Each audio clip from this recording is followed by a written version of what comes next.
से लो, तो सबसे पहले तो आप दिन उतने लेंगे जिस भी महीने का आखिरी पोर्शन उस ड्यूरेशन में कवर हुआ है। जैसे अगर हम 11 जनवरी से चलेंगे तो 11 जनवरी, 12 जनवरी, ऐसे डॉट डॉट डॉट डॉट 31 जनवरी, फिर 1 फरवरी, ऐसे डॉट डॉट डॉट डॉट 11 फरवरी। तो ये जो 31 और 30 वाला जो पोर्शन बीच में यूज हुआ है, जो हिस्सा यूज हुआ है, वो जनवरी का हुआ है, ना कि फरवरी का। फरवरी में 28 या 29 दिन होते हैं, तो फरवरी का जो पिछले वाला हिस्सा यूज नहीं हुआ ना, जनवरी का हुआ है। तो जनवरी में जितने भी दिन है उतने दिन लिए जाएंगे इसमें। जनवरी में 31 दिन है ना, तो यहाँ पर आप 31 दिन लोगे कि भाई 11 जनवरी से 11 फरवरी तक। लेकिन अगर वो ये बोले ना बोथ डेज इंक्लूडेड, तो भाई तो टोटल 32 दिन हो जाएंगे। ठीक है, तो टोटल 32 दिन हो जाएंगे, मतलब 11 जनवरी से 11 फरवरी तक अगर दोनों दिनों को इंक्लूड करते हैं तो एक दिन एक्स्ट्रा हो जाएगा। अदरवाइज अगर हमने एक महीना देखना है ना, एक महीना, अगर आपको ये देखना है कि सिर्फ एक महीना, तो वो 11 जनवरी से लेकर 10 फरवरी तक हो जाएगा।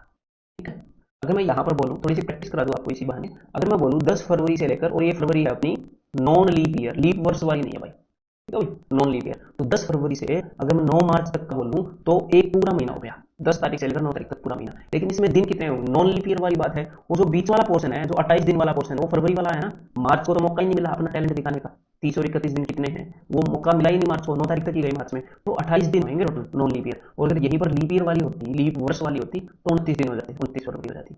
अगर मैं यहीं पर अपना टैलेंट दिखाने का, 30 और 31 दिन कितने हैं, वो मौका मिला ही नहीं मार्च को, 9 तारीख तक ही गई मार्च में, तो 28 दिन होंगे टोटल नॉन लीप ईयर। और अगर यहीं पर लीप ईयर वाली होती, लीप वर्ष वाली होती, तो 29 दिन हो जाते, 29 फरवरी हो जाती। अगर मैं यहीं पर यह बात करूं कि 12 मार्च से लेकर, मार्च के बाद अप्रैल आता है, 11 अप्रैल तक 30 दिन हो गया, 31, तो यहाँ पर किसको अपना टैलेंट दिखाने का मौका मिला, 30 और 31 वाला पोर्शन किसका आया है, मार्च का आया है। तो 12 तारीख से लेकर अगले महीने की 11 तारीख तक पूरा महीना हो जाएगा। और ये जो जिसका भी पोर्शन आया ना, उसमें जितने भी दिन होते हैं 31 दिन हो जाएंगे। ठीक है, तो सिंपल सा एक कंसेप्ट है, कैलेंडर का कंसेप्ट है।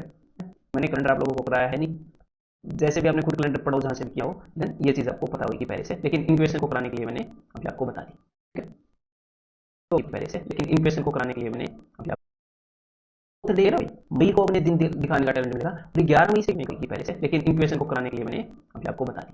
ठीक है, तो दे रहा हूँ, मई को अपने दिन दिखाने का टैलेंट मिलेगा, और ये 11 मई से 11 जून तक मैं कैलकुलेट नहीं कर रहा। एक्चुअल में मैं यहाँ पर 11 जून से 11 मई से 10 जून तक कैलकुलेट कर रहा हूँ, लेकिन यहाँ पर मैं क्या कर रहा हूँ, अब मैं इसके एंड वाले दिन को कैलकुलेट ही नहीं कर रहा, या फिर मोटी मोटी मैं आपको बात बताऊँ, आखिरी वाले दिन कर दूंगा मैं सारा हिसाब। आखिरी वाले दिन, यहाँ पर मैं एंड वाले दिन को कैलकुलेट नहीं कर रहा। ठीक है, मैं 11 से 10 जून तक का हिसाब कर रहा हूँ, फिर 11 जून से 10 जुलाई, ऐसे, लेकिन वो कॉम्प्लेक्स हो जाएगा, तो कुल मिलाकर मैं आखिरी में हिसाब कर दूंगा। ठीक है, तो अब मई में कितने दिन होते हैं भाई, 31, तो यहाँ पे 31 दिन हो गए। ठीक है, इस डिस्टेंस को कवर करने में। और 11 जून से 10 जुलाई तक, यहाँ पर भी मैं 10 तक आया था, तो जून में 30 दिन होते हैं ना, तो जून को मौका मिला अपना टैलेंट दिखाने का। देन ये 11 जुलाई से 30 अगस्त तक, जुलाई में 31 होते हैं, फिर अगस्त को मौका मिला, अगस्त में 31 होते हैं, तो ओवरऑल मिलाकर 30 4 बार आया और 3 बार एक आया, तो 30 चौके 120 और 3 123, तो 123 दिनों में कितना ब्याज बनेगा। ठीक है, तो ये सिंपल सी प्रोसेस मैंने डिटेल में आपको समझा दी है। अब 123 दिन हो गए ना, अब अपने क्वेश्चन की तरफ आते हैं। तो देखो भाई, 4 बार का मिला अपना टैलेंट दिखाने का, देन ये 11 बार आया और 3 बार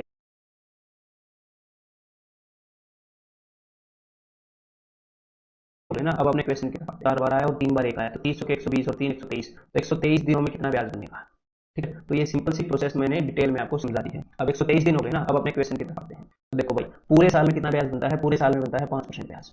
तो 365 दिनों में कितना ब्याज बनता है, 365 दिनों का ब्याज बनता है 5%। 300 का 1% कितना है, 1% है कितना, दिनों में कितना ब्याज बनता है, 365 दिनों का ब्याज बनता है 5%, मतलब कि 5 इंटू 73, किसका 5%, 7300 का। तो 7300 का 1% कितना है, 1% है इतना, तो 5% कितना है, 5% हो गया 5 इंटू 73, तो ये 365 डेज का इंटरेस्ट है। तो एक दिन का कितना इंटरेस्ट होगा, तो एक दिन का इंटरेस्ट हो जाएगा 5 इंटू 73 बाई 365।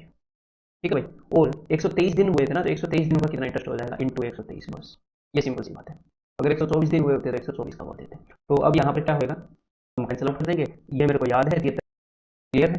ये मेरे को क्यों याद है, क्योंकि एग्जामिनर कई बार 7300 का 5% कई बार पूछ चुका है। जब भी वो दिनों का इंटरेस्ट पूछता है ना, 10 दिन के डिटेल में बेसिक से समझोगे तो आपको पता लगेगा एग्जामिनर के पास कंसेप्ट नहीं है उसी चीज को बारे में। जो एक दिन का 1 रुपये इंटरेस्ट देगी, ये देखना चाह रहा हूँ कि भाई ये एक साल का इंटरेस्ट कितना है, तो 365 दिन मतलब कि 1 ईयर, तो 1 ईयर का इंटरेस्ट है 365 रुपये। लेकिन एग्जामिनर बोल रहा है कि रेट है 5% पर एनम, मतलब कि एक साल का इंटरेस्ट है 5%।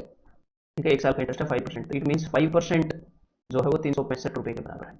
5% 365 रुपये के बराबर है, एक साल में इतने रुपये ब्याज मिलता है। तो 1% की वैल्यू रहेगा ऑप्शन डी। ठीक है, Nitin borrowed some money at the rate of 6 रुपये ब्याज था, 4 रुपये के ऊपर 1 रुपये ब्याज था, तो मतलब कि 25%। यहाँ पर 1/4 25% ब्याज था। तो जो सिचुएशन दूसरी है 3 साल के बाद की, वहां पर प्रिंसिपल और अमाउंट का रेशियो क्या है, 5:7। यहाँ पर कितना इंटरेस्ट है, यहाँ पर इंटरेस्ट है 2 रुपये 5 पर, 5 रुपये के ऊपर 2 रुपये के बराबर का इंटरेस्ट हो चुका है। और 2/5 कितना होता है, 2/5 होगा 40%, 100 से गुना करोगे तो आ जाएगा। तो भाई 3 साल के अंदर जो इंटरेस्ट है, मतलब पहले पता नहीं कब की बात है, लेकिन इंटरेस्ट 25% था और बाद में जो ब्याज है वो 40% हो गया। तो 3 साल के अंदर 25 से 40% हो गया, मतलब कि 15% बढ़ गया 3 साल के अंदर। तो भाई 3 साल में 15% ब्याज बढ़ गया, तो हर एक साल में कितना बढ़ रहा होगा, हर एक साल में कितना ब्याज एक्स्ट्रा जुड़ रहा होगा, हर एक साल में 5% जुड़ रहा होगा। तो कुल मिलाकर बात क्या है, कुल मिलाकर हर साल में 5% इंटरेस्ट जुड़ रहा था, और यहाँ पर रेट ऑफ इंटरेस्ट ही पूछी है। तो ये तो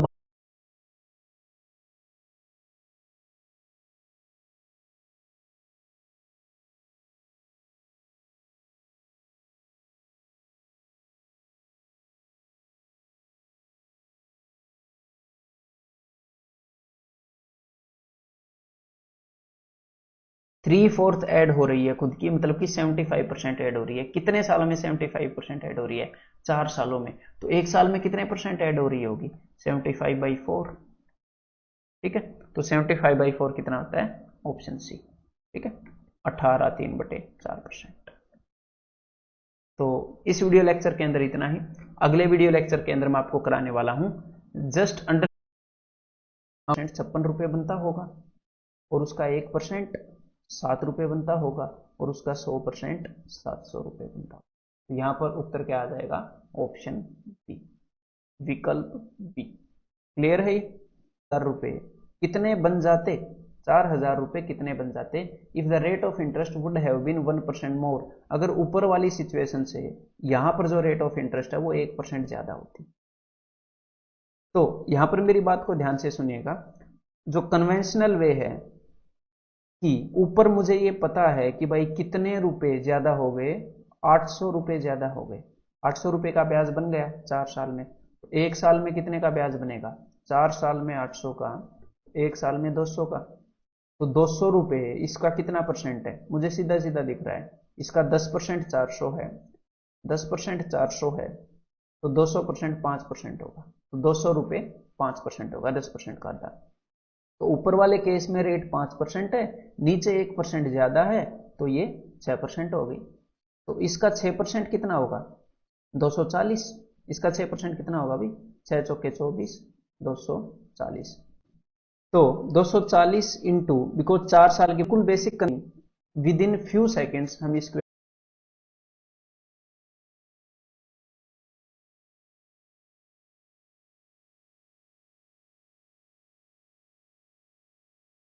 तो इजीली आप बता दोगे ना पॉज करके, तो तुरंत एक बार बताओ भाई आंसर क्या होगा।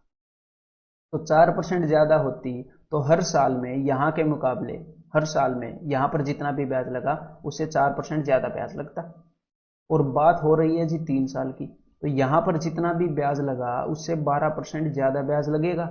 अगर भाई 3% ज्यादा होगी तो 12% किसका है, 12% तो हमेशा प्रिंसिपल का होता है। तो भाई प्रिंसिपल का 1% है 8, तो 12% होएगा, 12 8 96। तो इसके अंदर मैं 96 जोड़ रहा हूं। और ये जो सिंपल सिंपल सी बातें हैं, यहां से इसको 4 दे दो, यहां से इसको 4 दे दो, तो ये 100 बन जाए है, वो 5% पर एनम है। तो ये आपको सीधा सीधा देख के पता लग रहा होगा ना कि 500 रुपए जोड़ने हैं 1500 पर, सीधा सीधा 1/3 दिख रहा होगा। और 1/3 का क्या मतलब है, 33.33%।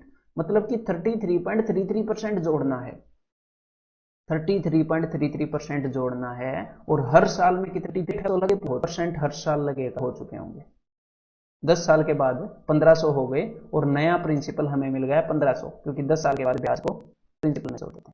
अब उन्होंने ये पूछा एग्जामिनर ने कि ये जो रुपए हैं ये 2000 कब बनेंगे। तो देखो भाई यहां से यहां तक, यहां से यहां तक 10 ईयर्स तो लग गए, 10 ईयर्स। अब मेरे को आगे ये देखना है कि 1500 रुपए के अंदर 500 रुपए कितने वक्त में जुड़ेंगे, 500 रुपए कितने टाइम में जुड़ेंगे, और जो रेट है वो 5% पर एनम है। तो ये आपको सीधा सीधा देख के पता लग रहा होगा ना कि 500 रुपए जोड़ने हैं 1500 पर, सीधा सीधा 1/3 दिख रहा होगा। और 1/3 का क्या मतलब है, 33.33%। मतलब कि 33.33% जोड़ना है, 33.33% जोड़ना है। और हर साल में कितने परसेंट जुड़ रहा है, हर साल में 5% जुड़ रहा है। तो कितने साल होंगे, 33.33, 33.33/5।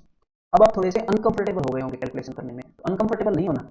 33.33% को मैं 100/3 लिख सकता हूँ ना, इतना तो पता होगा ना, 33% पासिंग मार्क्स होते हैं, 100/3 33.33। तो बस परसेंटेज में इतना तो सीखा होगा कि 100 को 3 से डिवाइड करके आता है, तो 5 से इसको 20 पर, तो 20/3 ईयर्स। तो 20/3 क्या होता है, 20/3 होता है 6/2/3 ईयर। तो भाई 10 साल यहां तक लग गए, 6/2/3 आगे और लगेंगे, तो 16/2/3 सालों के अंदर 1000 रुपए के 2000 रुपए हो जाएंगे। उत्तर क्या हो जाएगा। अब ब्याज अगर रेट को डबल कर दिया तो अब ब्याज बनेगा 2400, तो अमाउंट कितना हो जाएगा, 6000 में 2400 जोड़ूंगा 8400, तो 8400 आंसर आ जाता है। क्लियर है। अब एग्जामिनर ने 1.5 टाइम किया है तो भाई हम भी 1.5 कर देंगे। तो रेट को अगर 1.5 गुना किया, 1.5 टाइम किया, तो भाई जो भी इंटरेस्ट है जितने भी टाइम का लगा उतने ही टाइम की बात कर रहे हैं, 4 साल की, पहले भी 4 साल का था अब भी 4 साल की, तो जो भी ब्याज है वो भी 1.5 गुना हो जाएगा, मतलब कि 1800 हो जाएगा। 1.5 टाइम्स मतलब कि 1800। तो अब इसका आंसर क्या आ जाएगा, इसका आंसर आ जाएगा 18। मैं फिर भी एक नया क्वेश्चन बना दूंगा, कुछ परसेंट होगा है ना, एक्स का कुछ परसेंट होगा, या तो ये भी बोल सकते हैं कुछ परसेंट है, या फिर कुछ गुना, क्योंकि भाई 13% निकालना है इसी चीज का, 13/100 गुना करते हैं 5%। आगे क्या जेड जो है वो वाई का ब्याज है, मतलब वाई को उसी चीज से अगर मैं गुना करूँ तो जेड आ रहा है। और the same time and same rate, इसीलिए मैं बोल रहा हूँ कि सेम चीज से बनाते हैं। वाई जो है एक्स का जितना परसेंट है उतना ही परसेंट जेड जो है वो वाई का है। देन वी हैव, तो मुझे तो सीधा सीधा दिख रहा है कि इस चीज को किसी चीज से गुना करें तो ये आता है, इस चीज को किसी चीज से गुना करें तो ये आता है, मतलब कि ये जीपी में है। तो देखो अगर जीपी में तो डायरेक्टली पता लग रहा है Y square is equal to X Z. Otherwise हमें ये कंसेप्ट जानने की जरूरत नहीं है जीपी वाला, अदरवाइज आप क्या करो, कोई भी क्वेश्चन आ जाए, अब तो ये जीपी में है, अगर मैं यहाँ पर बोल दूँ for the same time and क्या है, एक्स वाई और जेड के ऊपर ब्याज जो है वो जेड है, मतलब एक्स को मान लिया 100 रुपए और रेट को मान लिया मैंने 10% और टाइम को मैंने मान लिया 1 साल। तो 100 रुपए पर 1 साल में 10%, कितना ब्याज होगा, 10% होगा 1 साल में, तो भाई 100 का 10% 10, तो वाई की वैल्यू 10 आ गई, क्योंकि वाई जो है वो एक्स के ऊपर जितना ब्याज लगता है वो है। और जेड क्या है, जेड है जितना वाई पर ब्याज लगता है वो जेड है, तो भाई एक्स और वाई का प्रोडक्ट जेड का स्क्वायर में तीनों का प्रोडक्ट 10 का स्क्वायर जेड इंटू एक्स के बराबर है, हाँ है ऑप्शन बी। ठीक है। तो अब अगर आपको इनको करने में मजा आया है तो अभी आपने क्या करना है, इस वीडियो के बाद एक्सरसाइज 1.1 तो एक्सरसाइज है, ये सम है, ठीक है। 10 साल में इंटरेस्ट 600 है, मान लो ये जीरोवां साल है, ये 10वां साल है, ठीक है। तो क्योंकि एग्जामिनर ने 5 साल के बाद कुछ बदलाव बताया है, कुछ चेंज बताया है, तो अगर 10 साल के अंदर ब्याज 600 रुपये बन रहा है तो 5 साल के अंदर 300 रुपये बनेगा, सीधी सी बात है। लेकिन यहाँ पर 5 साल के अंदर 300 जब बनेगा जब कोई बदलाव ना आए, जब नॉर्मल सिचुएशन हो। लेकिन यहाँ पर एग्जामिनर ने क्या बोल दिया है, यहाँ पर एग्जामिनर ने बोल दिया इफ द प्रिंसिपल स्टेबल, अगर प्रिंसिपल को 3 गुना कर दे 5 साल के बाद, तो सिंपल सी बात है, अगर प्रिंसिपल को 3 गुना कर दोगे तो ब्याज भी 3 गुना हो जाएगा। 3 गुना रुपए पर 3 गुना ब्याज बनेगा, 10 गुना रुपए पर 10 गुना ब्याज बनेगा। तो ब्याज नॉर्मली तो 300 रुपए है, लेकिन प्रिंसिपल को 3 गुना कर दिया तो आखिर के 5 साल का ब्याज 900 रुपए हो जाएगा। तो कुल मिलाकर ये जो 10 साल का ब्याज है ये सिर्फ इस हरकत के कारण, 5 साल के बाद 3 गुना कर दिया, 300 प्लस 900 1200 रुपए हो जाए। क्लियर है, आंसर क्या आ जाएगा, ऑप्शन ब्याज बन रहा है 1 साल में, यहाँ पर ब्याज बनता है 12%। इसका 1% कितना है, इसका 1% बताओ जल्दी, 2 के बाद पॉइंट लगा के आएगा तो 3.5 होता है 7/2, 1% 7/2 है तो 12% कितना होगा, 12% होगा, ये 7 × 6 12% ये होगा। ठीक है। तो 1 साल में इतना ब्याज बन रहा है और इतना ब्याज हमें चाहिए तो कितना टाइम लगेगा, बस इनको कैंसिल आउट कर लेते हैं। 5 × 6 = 42 होता है, 14 × 42 तो 11/3, 3 × 9 2/3, तो यहाँ पर आंसर क्या हो जाएगा, option C, certain rate of interest, तो ₹12 जाएंगे। ठीक है, तो यहाँ पर आंसर क्या हो जाएगा, ऑप्शन। तो 17,000 में से 2500 लेके जाएंगे। ठीक है, तो यहाँ पर आंसर क्या हो जाएगा, ऑप्शन। तो अब इसके बाद अगला जो लेक्चर है वो है कंपाउंड इंटरेस्ट का बेसिक।